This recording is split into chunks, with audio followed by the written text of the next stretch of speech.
Racer, I tell you what, I was talking to Jim McGee on the phone yesterday, and he goes, it's hard to believe it's been 50 years, but I said, the circumstances of your only win is a story in itself, just because you started out with a four-wheel drive, you were going 3 miles an hour faster than everybody else, running all front tires around the, you didn't even have rear tires on it yet. I didn't know that till McGee told me that. And then the thing breaks a hub, you get in the Hawk, win the race. When you look back at that month, it's got to seem like it's about as magical as it could have ever been, because all the times you got screwed out of winning this race. Well, no question. I mean, actually looking back, of all the months leading to the race, thinking that maybe I have a shot at winning, that was one that I didn't.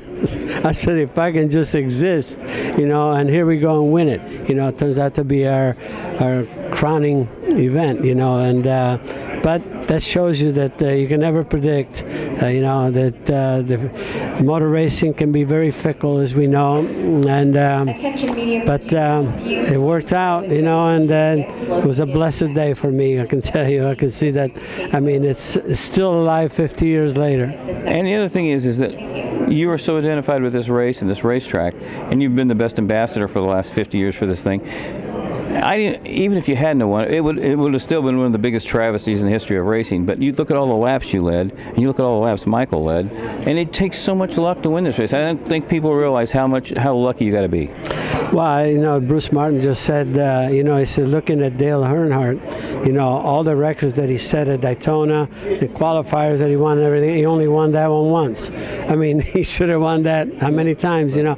So I felt that probably I could have had a few, you know, with a little bit of luck on my side too. And then I look at Michael, you know, the way he's dominated several times, he was never able to bring it to the end. So, like I said, you cannot explain those things, but you take what you can get. The other thing is, I'm glad you brought it up in the press conference. 1969, you were the national champ, but what I love is you won 2 dirt races, you won Pikes Peak, you won Trenton twice, you won the Indy 500, you won Hanford.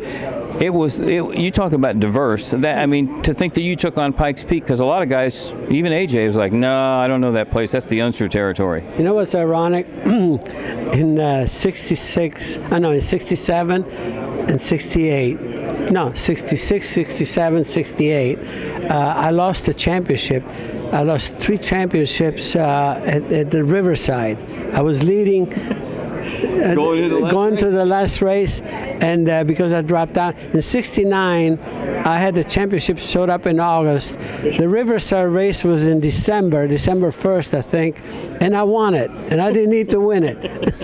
That's right. You won the last race of the year, and you had like a 2,000-point lead. You go figure. You know, because I could have had 5 championships in a row right there, because I had that. You know, 65, 66, then 67, 68, I finished second, and then I won in 69. So, I mean, again, but you go figure. That's right. Last question.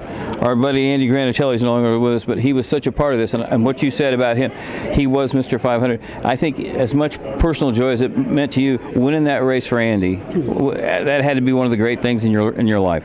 Honestly, sincerely, it was. I mean, that brought me so much satisfaction. Obviously, it's a selfish thing, but I said, you know, the icing on the cake was that I brought the first one for Andy, because I know how much it meant for him. I know how much effort he's put into this race, and again, I knew that he felt good, and he's smiling right now. All right, this is it, boys. This is what we're going to be watching for the next 3 months. The Racer. You know what? Pretty good looking likeness of this guy, too. Thanks, Racer.